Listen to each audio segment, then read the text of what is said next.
Lip ഗ്ലോസിൻ്റെ use നിങ്ങൾക്ക് അറിയില്ലെങ്കിൽ ഈ വീഡിയോ നിങ്ങൾക്കുള്ളതാണ്. ലിപ് ഗ്ലോസിൻ്റെ യൂസ് അറിയുന്ന ആൾക്കാർ ഈ വീഡിയോ സ്കിപ്പ് ചെയ്തു കേട്ടോ. ലിപ് ഗ്ലോസ് എന്തിനാ യൂസ് ചെയ്യുന്നതെന്ന് വെച്ച് കഴിഞ്ഞാൽ നമ്മൾ ലിപ്പിൽ ലിപ്സ്റ്റിക്കൊക്കെ ഇട്ട് കഴിഞ്ഞിട്ട് അതിനൊരു ഗ്ലോസി ഫിനിഷ്, അതായത് ജ്യൂസി ആയിട്ടൊക്കെ കിടക്കുന്ന ലിപ്സ് ഉണ്ടല്ലോ, അതുപോലൊക്കെ ആവാൻ വേണ്ടിയിട്ടാണ് നമ്മൾ ലിപ് ഗ്ലോസ് യൂസ് ചെയ്യുന്നത്. ഇത് ഇമാനോഫ് നോബ്ലിൻ്റെ ലിപ് ഗ്ലോസ് ആണ്. നമ്മൾ ലിപ്സ്റ്റിക്ക് ഇട്ടതിന് ശേഷം ഈ ലിപ് ഗ്ലോസ് കുറച്ചെടുത്തിട്ട് കയ്യിലെടുത്താൽ മതി, അല്ലെങ്കിൽ ഡയറക്റ്റ് അപ്ലൈ ചെയ്യാം. ഇതെടുത്തിട്ട് മുകളിൽ അപ്ലൈ ചെയ്ത് കൊടുക്കുക.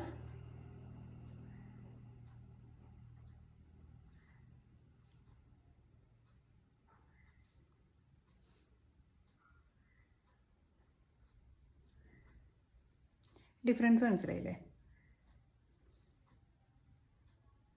നമ്മൾ മേക്കപ്പ് യൂസ് ചെയ്യുമ്പോൾ ലിപ്സ്റ്റിക്കിൻ്റെ കൂടെ ലിപ് ഗ്ലോസും കൂടെ യൂസ് ചെയ്താൽ ഒരു ഫ്രഷ്നെസ് ഫീൽ ചെയ്യും. മാത്രമല്ല ലിപ്സ്റ്റിക്ക് നമ്മൾ കണ്ടിന്യൂസ് ആയിട്ട് യൂസ് ചെയ്യുന്നുണ്ടെങ്കിൽ ലിപ് ഗ്ലോസ് യൂസ് ചെയ്യുകയാണെങ്കിൽ ഒരു പരിധി വരെ നമ്മൾ ലിപ്സ് ഡ്രൈ ആവുന്നത് തടയാൻ പറ്റും. അതുവഴി നമ്മുടെ ക്രാക്സും ലിപ്സിലുണ്ടാകുന്ന ക്രാക്സൊക്കെ അവോയ്ഡ് ചെയ്യാൻ പറ്റും. ലിപ് ഗ്ലോസ് പൊതുവേ ലോങ് ലാസ്റ്റിങ് കിട്ടാൻ കുറച്ച് പാടാണ്.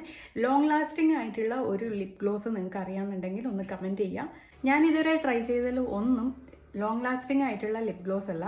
അപ്പോൾ ലോങ് ലാസ്റ്റിംഗ് ആയിട്ടുള്ള ഒരു ലിപ് ഗ്ലോസ് നിങ്ങൾക്ക് അറിയാമെന്നുണ്ടെങ്കിൽ ഒന്ന് കമൻറ്റ് ചെയ്യാം. അപ്പോൾ അടുത്ത വീഡിയോ കാണാം. ബൈ.